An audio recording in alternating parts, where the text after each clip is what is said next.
So you get that message, right? It's a little too expensive for me, or let me think about it, or I really don't have time right now. And then you feel the sale starting to slip away. But real talk, that objection, it didn't really kill anything. It didn't kill the sale. You did the second that you panicked. Okay. So here's what actually happens. They go, yeah, it's too much for me right now. And then your stomach drops a little bit. Okay. So you scramble.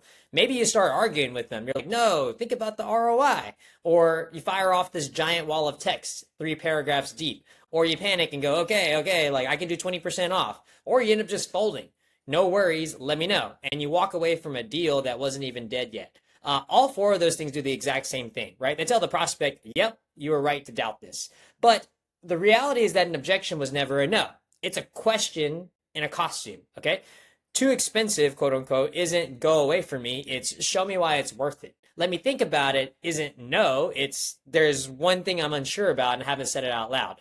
The person objecting is the person still talking to you. A no doesn't argue price. A no doesn't ask for time. A no just leaves. So an objection isn't a wall. It's actually the last step before a yes. So let me show you, right? They go, it's a bit expensive for me right now. Most people immediately start handling the price. They'll be discounting, they'll be justifying, all that stuff, right? Watch what I would do instead. I don't even handle it yet. I'm like, hey, real quick, is it that the budget's not there this month, or are you just not sure that it'll actually pay off for you? Because those are two different things, right? Budget's tight is a cash flow problem. So that's a payment plan. Not sure it'll pay off is a belief thing. And that needs proof, right? Because they don't have enough, if they don't believe it's going to work for them, there's no way that they're going to move forward. So he goes, honestly, it's more the budget. So cool. Like if that's his answer, then now I know what to fix, right? And now we can go into a payment plan. So you notice there, I didn't argue. I didn't discount. I just asked one question, and then the real objection showed up on its own. And here's the part that nobody tells you. Your energy closes, not your comeback, okay? You don't need the perfect rebuttal. You just need to stay calm, curious, and unbothered. The second you get defensive, the second you get desperate, you basically prove them right. So calm is going to be clever every single time. So look, I'm not a coach. I'm not handing you mindset stuff, right? I'm a consultant, so I'm going to give you actual responses word for word. For the 6 objections, you're going to literally hear every single week. Too expensive, let me think about it. I got to run it by my partner, all of them, right? Copy, paste. I'm going to give you 2 different frameworks, one for the real blocker and then one for the story that they're telling themselves, right? So you always know which one to run.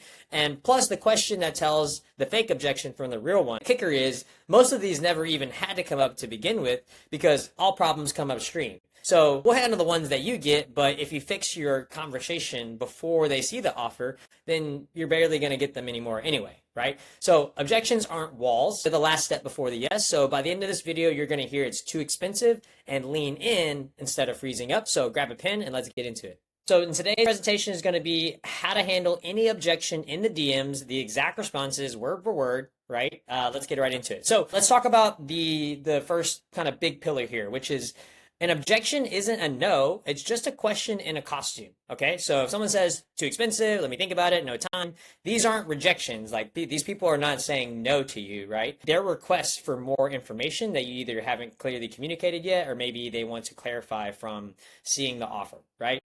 And so, whenever we're doing this on chat in the DMs, right, obviously they have seen a video in this case, right? A VSL or some kind of sales letter, maybe a Google Doc.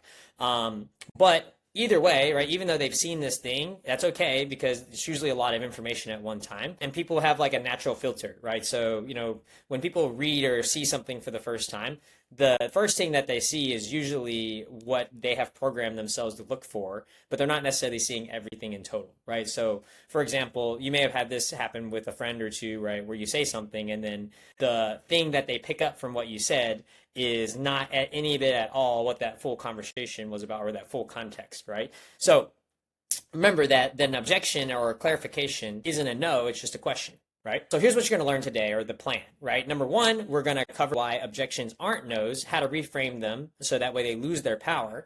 Number 2, we're going to cover 2 frameworks for any pushback. So when to overcome it and when to challenge it, basically, right? 3, the 6 most common objections, word for word, responses to steal. And I'll be very explicit about what really works for us. So that way you can learn a lot from that today. And then number 4, what not to do. So the reactions that actually kill sales and causes the conversions not to happen. Okay. So number 1, where objections come from. So objections come from 3 different places. All right. They come from money, So it could be like cash flow versus value, right? You kind of have to figure out which one, but it comes from money. It comes from belief, number two, right? And then number three, it comes from timing. So again, right? So objections come from three places. Number one, money. Two, belief. Three, timing. When it comes to money, the most important part to remember is that it's either that they don't have the cash flow, or they literally don't have the money, or they don't see the value in what you have to offer yet, right? So you want to figure out which one of those it is. Number two is belief, right? And so belief can be two sides of the same coin as well. They might believe that it works for other people or that it works for you, but it doesn't work for them, right? So they might have full belief that it works as a product for other people, and may have full belief that it works for you as the influencer or the creator or the one that made it, right? But they don't have full belief that it works for them. So you want to figure out which one of the beliefs it is, right? It could be one of those three. They could think that you're a scammer, right? That's a belief system that we have to figure out, right? Number three, again, right, is the timing. So we have to figure, and timing comes in a couple of different ways, right? It could be timing in terms of money, right? So they don't have enough money right this second. Maybe they need to pay in 2 weeks, right? Or a month, or however their paycheck system works. So timing might be an issue there, or it may just not be as urgent enough from like right now. It may not be like a priority in terms of something that they want to solve quickly, right? Maybe it's something that they want to solve later, and it's something, and that's okay, right? Not everyone wants to solve a problem right this second, but we want to sort for that. So the way I like to think about timing is I would think about like going to the hospital, okay? I call it the broken arm example. So if I'm at the hospital, or if I'm going to the ER, right, for a broken arm, it is very evident and easy to know why I'm at the ER. I worked at the ER, so I would know, right? So if someone came into the ER when I was working and I saw their arm like out of shape, or if they were holding their arm kind of like this, or if it had some kind of indication that there was pain, right? It was very easy for me to go in there and just look and talk to them and say, okay, hey, like what's going on with the arm, da da da da da, whatever, right? We call that's what I mean by the broken arm. It's very easy for me to tell what's going on with them, right? And there's pain. Like if you had a broken arm, like you want that solved like now, right? Like you don't want to be walking around with a broken arm for the next like 2 weeks, 3 weeks, right? Like you want that solved soon. And so that's what we're looking for when we're talking to our prospects. We're talking to people that are interested in our offer, right? If there's a broken arm, it should be obvious and evident, and we should be able to see it really quickly.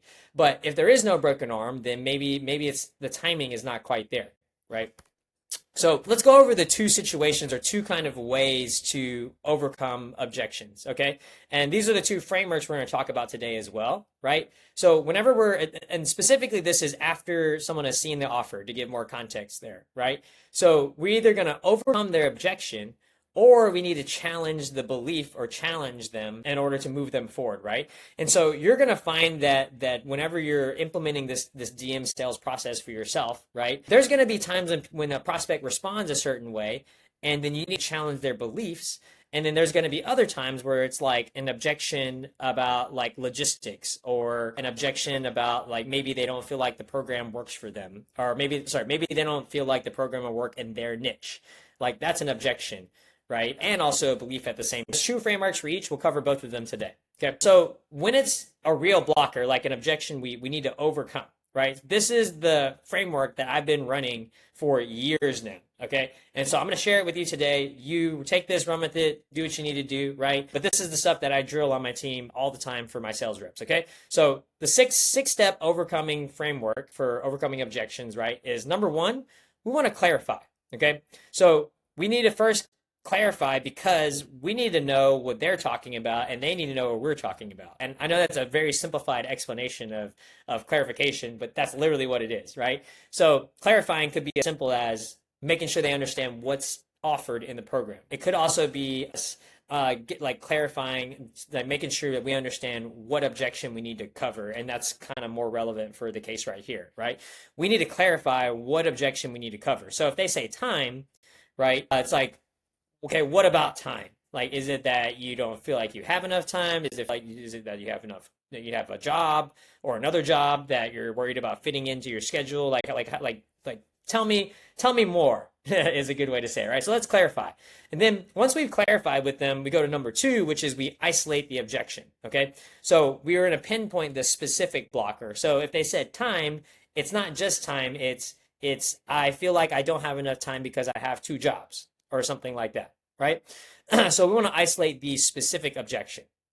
And then once we've isolated the specific objection, we're going to go into overcoming the objection, step number 3, right? And then your word for word scripts are going to handle this part, right? And then once we've overcome the objection, we want to confirm that they understand, okay? And that it's ringing. Like, are we clear here? Does that make sense, right? They need to agree with us about the thing that we spoke about in terms of overcoming the objection. So it might be like, oh, you don't feel like you have enough time. Well, no problem. That's actually why we made the program, self-paced. So you can basically, go through the system on your own at any time of day that you need. So whether you're working a job during the nighttime or morning or whatever, as long as you have some time to set aside to digest the course or program a little bit or get in the community, then you're going to be able to do this, right? That would be an example of me, overcoming the objection. And then I would say something like, does that make sense? And they would be like, they might ask another question, or they'd be like, yeah, that makes sense, Wally. But we're going to confirm understanding. And then once we confirm that they understand, they said yes, then we're going to ask for the sale, right? We're going to move them forward. And I don't want you to ever be scared to ask, right? They can obviously ask another question and kind of go around our ask and keep on going through the process. But it's important that we always try to move them forward, especially in the objection overcoming process, right? And what I want you to think about here is the way I explain it to my team is my foot's always on the gas pedal, right? So imagine I'm in a car. My foot is kind of always on the gas pedal. And if they give me the ability to move the conversation forward, then I'm going to press the gas, right? But I'm never going to take my foot off the gas or fully off the pedal, if that makes sense. So we're always kind of like prepped and ready. And it's like given the right opportunity and it makes sense to move the conversation forward towards the sale, we're going to do so, right? Now, we're not going to apply pressure. And if you are feeling pushy and pressure-ish, right, go back and watch my other video, and we cover that in a little more detail. But that's the process, right? And then once we ask for the sale, we might get some resistance, right? We might get another question or something like that, right? And in which case, we would loop back to the top of this framework and then start going back down. So the goal is that for every objection that we take or that someone has, we would take them through this whole process. So you might loop through this 2 or 3 times with a prospect, and we've had it to where sometimes we loop through this 7 times for a prospect, depending on how high ticket your offer is. Usually, the lower ticket the offer, the less questions. The more ticket, the more questions. So we've had this loop go on for lots and lots of time before, right? But that's the process here. So that's our objection overcoming process, 6-step framework, okay? The step that everyone skips, right? Number 1 is isolation before you handle, okay? And so people will always lead with the fake objection first. It's the polite one, right? So if you start handling that one, then you're basically trying to fight a ghost, okay? So pin down the real blocker first, and then you really only have to solve the one thing, but you got to pin it down, okay? Then actually ask, right? Like I covered this in more detail, but I put a whole point here. The amount of sales that you're going to make is going to be directly proportional to how many times you ask, okay? So if you never ask, you make no sales. If you ask a bunch, you make some sales. Sorry, if you ask some, you make some sales. And if you ask a bunch, you're going to make a bunch of sales. This is literally how it works, okay? So, and when it's not solved yet, right? If the objection is not solved, we're going to loop it, right? Or if they have more objections, we're going to loop it. So we handle the objections. We're going to say, hey, does that clear things up? If they object, or if there's another layer, we're going to isolate again. And usually the real blockers are hide behind 2 or 3 different layers, right? So we're peeling back every single time as we go through that process, okay? So one objection rarely comes alone. You're going to keep going until there's nothing left, okay? Now, when it's a limiting belief or something that we need to challenge, okay, this is the new framework that we want to use here, right? And this framework I've actually never shared anywhere. This is 100% internal, and now this is the first time online that I'm going to share this framework, the challenging one that we use. So I'm excited for that. But that being said, this is the 5-step framework, okay? So first things first is we want to acknowledge them, okay? So whenever it's a situation where we want to overcome a belief set, we want to first slightly validate the belief set and kind of relate with them, right? And when it comes with and step 1 and 2 kind of go together and almost in the same vein, right? So first thing we'll do is acknowledge what they had to say, and then 2, we're going to relate with them a story that would be our own personal story that we can use to show them that we've been in their shoes and how we kind of been through those steps, right? And then with the reframe, number 3, we're going to tell them the steps that we took and why we took them in order for us to, kind of make it past that belief that they currently have, right? Now, once we do that reframe, then number 4, we're going to clarify with them and get them to agree, right? So what I mean by that is once we do the reframe, right, we're going to kind of get kind of walk them through why that new belief set is even better to begin with. And then we're going to make sure that they truly understand and see it now, right? So here's a good example. Let's say that you're selling like how to get followers or how to grow on social media, right? And let's say that someone says that they are, they really don't want to make videos. Can they do it faceless, right? So we could say something like, hey, I totally understand that you might want to do it faceless. And that's something that I've actually tried before myself as well. And what we found is that, you could do faceless videos and it does get results, but ultimately it leads to the same problems that you would get if nobody ever knew your face. So, if you're really interested in selling your coaching offers to people, right, the most important thing is that they understand and see your face, okay? And so if they see your face, that more that face times there, that's more trust that's being built, and then that would make them want to actually get coaching from you, right? But if they haven't seen your face from your content before, then even though they might be interested in what you have to offer, they don't trust you yet. Right? So that's why I would highly recommend, not really doing faceless videos, but we actually show you a simple way to do selfie videos and talking head videos for your audience. So then that way you can build that know, like, trust and do that. Right. And it's so in Objection Overcome, that's how I might say it on the phone. I would have a different condensed version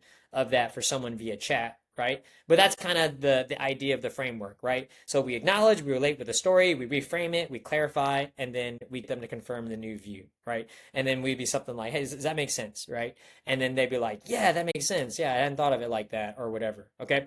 And most importantly, whenever we're challenging a belief set, people need to realize that the reason that we're challenging it is because we've had that belief as well, and that's something that didn't serve us. So we can walk them through the steps of how we overcame that belief for ourselves and why it's a better viewpoint. And then once we've got them on our side, or I shouldn't say got them on our side, but we see they can see the limits of that belief, then we're giving them a new belief set at the same time, right? So you're never going to argue a belief away, right? You're going to give them a better one to agree to based on your contextual knowledge of where they are at, right? So let's watch it work, right? So they say, honestly, I'm not sure I'm good enough at sales to pull this off.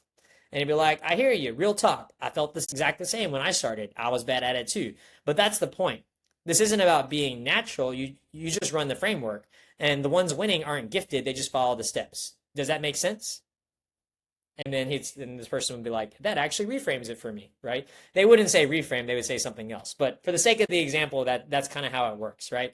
Now, you'll notice I gave you a longer form version when I gave the explanation earlier. I did that on purpose because I wanted you to see what a long explanation would look like. Now, obviously in chat, we want to make it a little more chatty, right? So let's start going into the types of objections that you're going to see. So the first one you're going to see is like, it's too expensive, right? They're like, that's more than I was looking to spend after you see the VSL. And we're totally fair. Quick question. Is it that the budget isn't there right now, or are you not sure it'll pay off for you? This is a great question. It depends on how direct you want to be. Where I would start first, if I was you, is you could start with this question, or you could say, hey, totally fair. We do have more affordable options available as well. But let me ask you, does everything about the process make sense, or do you have any questions for me? Usually when someone says that it's too expensive, it is a clarifying thing that we need to start with first. Maybe they don't see the value. Maybe they have questions about the specific pieces of our offer.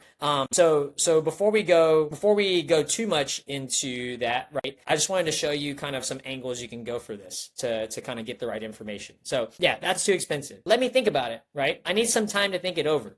And then we'd say, hey, for sure. Usually when someone says that, there's one specific thing they're unsure about. What's the part that you're weighing? Or what's the part that you're unsure about? Or what's the part for you? Or what are you confused on? Right? We phrase it a bunch of different ways there, but essentially the goal with let me think about it is like finding out what are they thinking about, right?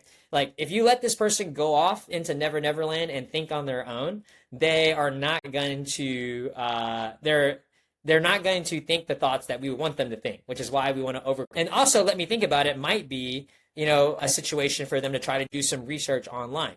Well, research online is not necessarily going to help them because they could read all kinds of stuff online if they wanted, right? The only person that they can get that right information from is us because we're the source in this case, right? And so, yeah, that's how we handle let me think about it. Next one, I can't afford it, right?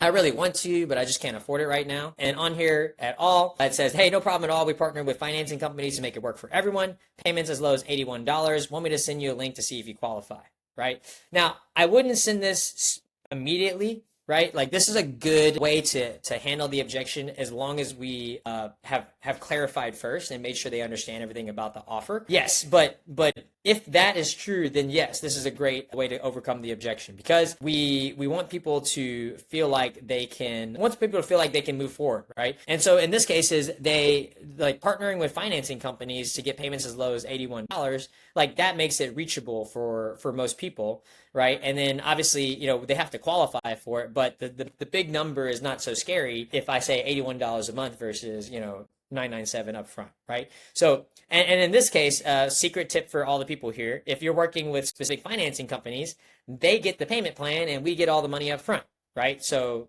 everyone wins in that. That being said, let's go to the next one. I need to talk to my partner. I just didn't run it by my spouse first. And we might say something like, totally respect that. What do you think they'll want to know? Let's make sure you got the answers so it's an easy conversation. This is great, right? The reality is that if someone legitimately needs to talk to their partner, right, and I'm assuming that they legitimately need to do it in this case. Now, we can ask a first question before this. We can say something like, hey, do you and your partner usually make all your financial decisions together, or is this something that, you usually handle on your own, right? If they make them together, then we are going to go this direction. If they don't make them together, then we would then handle it then, right? Or so we would handle it there. We'd be like, okay, cool. Well, if your wife is not really a major deciding factor for your finances, then, how do you feel about this right now? Basically, we can be a bit more direct. But I need to talk to my partner if it is a legitimate situation where they need to consult with them, right? What I want you to remember is the person you're talking to, they are excited and also they received all the information in a specific order that allowed them to reach the point to where they want to buy right now, right? So the person that they go talk to, right? The example I'll give is in network marketing, right? I used to coach a lot of network marketing clients and people for a decent amount of time. And people would be so excited about this new network marketing opportunity that they do something called the puke, right? And so they just start like saying all kinds of random information about what they're excited about to this person, right? But this person is not in the same mindset as them, right? They're not excited yet because they weren't given the information in the right way.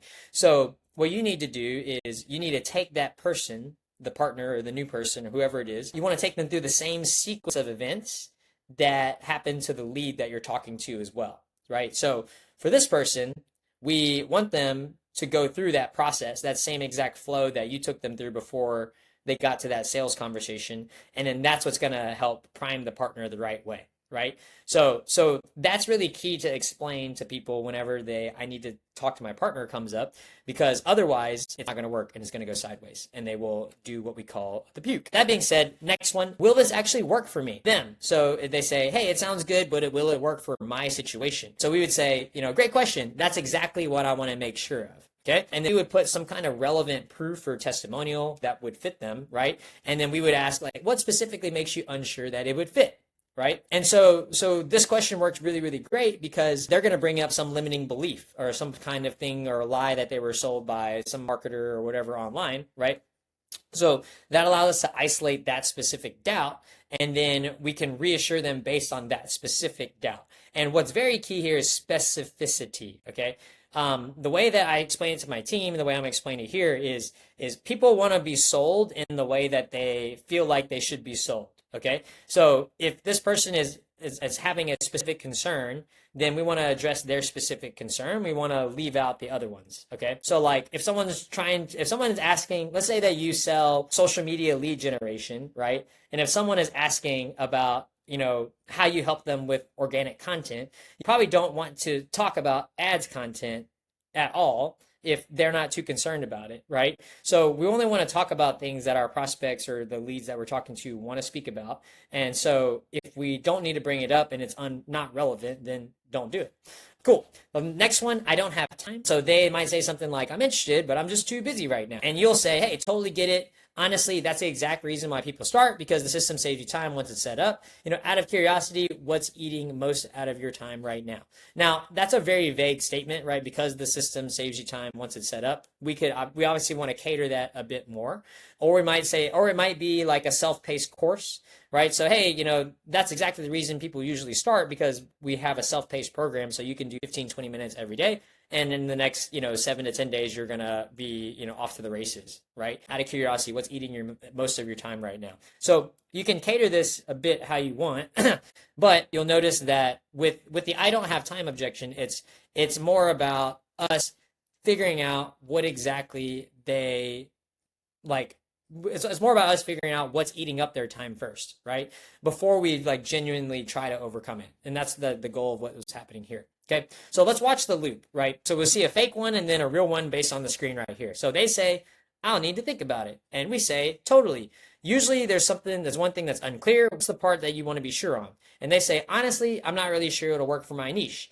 And then it's like, that makes sense. That's the real question. And then you give them proof in their niche and all that stuff and da-da-da-da-da, right? So you'll see on the screen right here, the example, they said, I need to think about it, but their real objection was, I'm not sure it'll work for my niche. So that's why we want to go into peeling back these layers, right? Let me think about it was the cover. Will it work for me was the real one. And you're only going to find that if you, isolate the objection and go through the process. Okay. So the secret to fewer objections in the chat is all problems come upstream. Okay. So if you are getting tons and tons and tons of objections in the chat, the leak is the set, which is the conversation before they actually saw the offer.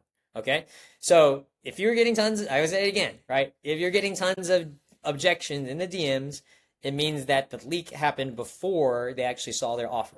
Okay? So if you have strong qualifying and you establish a clear gap with your prospects and you have a great sales presentation, then most of the objections are going to go, most of the objections you're going to see are going to be gone before they even get to the point where we're having a conversation afterwards. Okay. The best objection handling is the objection that you prevented from even happening to begin with. Okay. So you're going to handle the ones that you get, obviously, but fix your process before the offer so that way you get fewer objections over time and then people just, purchase on their own. Right. So let's watch it work. An objection handle. Okay. So they say, love it, but honestly, it's a bit expensive for me right now. We say, totally fair. Is that budget's not there or that you're not sure how to pay off? And they're like, more the budget, cash is tight this month. And then we'd say, got it. We partnered with some financing companies to make it work for everyone. We got payments as low as $81. Want me to send you a link to see if you qualify? And then they're like, yeah, let's see. Right? So they went from, I'm not going to pay or it's expensive to, okay, well, let's just see if I can make it work. Right? Cool. So the real secret here is that your energy is what closes people, not your comeback. Okay? So you don't really need the perfect rebuttal. You just need to make sure you stay calm, curious, and unbothered. And then the second that you get defensive or desperate, you're going to confirm their fear. Right? Relaxed confidence says this is normal and that closes. And then basically, an objection should make you really lean in, not really tense up, okay? I get excited when I see objections legitimately because that means that, oh, shoot, this person's a buyer. They actually are interested, right? Good to go. So, instant deal killers, what not to do. Number one, never argue or get defensive with the lead. It makes them defend the objection harder, okay? Number two, we never want to discount immediately. It signals that your price was actually fake, and it trains them to push you, right? Number three, info dumping. So, bunch of paragraphs, lots big blocks of text and tons of text messages and follow-ups. It comes off as desperate, right? So stay calm and be succinct with your answers. Not big paragraphs. You can send multiple lines, right? But not big paragraphs. And then number four, cave instantly, okay? We never want to just immediately dismiss a lead and say, okay, whatever, right? We always want to dig a little bit and kind of peel back some layers and understand, why are they saying no? And they might have a legitimate no. Maybe they are in a situation where they can't financially do anything right this second. That's okay, right? Let's find out that information. Let's not give up early. Okay? Here's the recap. So if you remember these three things, right? An objection is a question, number one. So a no is not a no. It's get curious, not defensive. Okay. Number two, you want to isolate before you handle. So solve the real objection, not the polite one. And the only way you're going to do that is if you kind of get through one level. Okay. Number three, we're going to acknowledge, never argue. So agree with them first and then reframe to their goal, right? But we want to make sure that we are not combative with people, because if we're combative, then we seem like we're trying to either argue with them, or it seems like we're trying to, manipulate them or anything like that. So that's really key is acknowledgement. Okay. So what's your homework? Do this today. Number one, you're going to write your 5 most heard objections in your account. Okay. Number two, you're going to script each of them with one of the right frameworks that we covered here on this call. And then number three, we're going to save them and then handle the next one calmly. And the great benefit of chat, which is very different than phone sales, is that once you've come up with a really good objection to overcome and it is written out very well, right? You don't have to reinvent the wheel. You can use that bitch over and over and over again, right? You can use that thing over and over and over again, right? So make sure that you do this so that way you can up some good responses for each of the objections that you're going to get in the chat. And yeah, let's do it. So objections aren't walls. They're the last step before the yes. Once you remember that. If you like these videos, please, I break more stuff down every single week in terms of DM sales. If you're interested in my lead magnet masterclass, just DM me the word leads on Instagram, and I'll send you over the masterclass video. No strings attached, totally free, right? Otherwise, hope you guys enjoyed this video, and I will see you guys in the next one.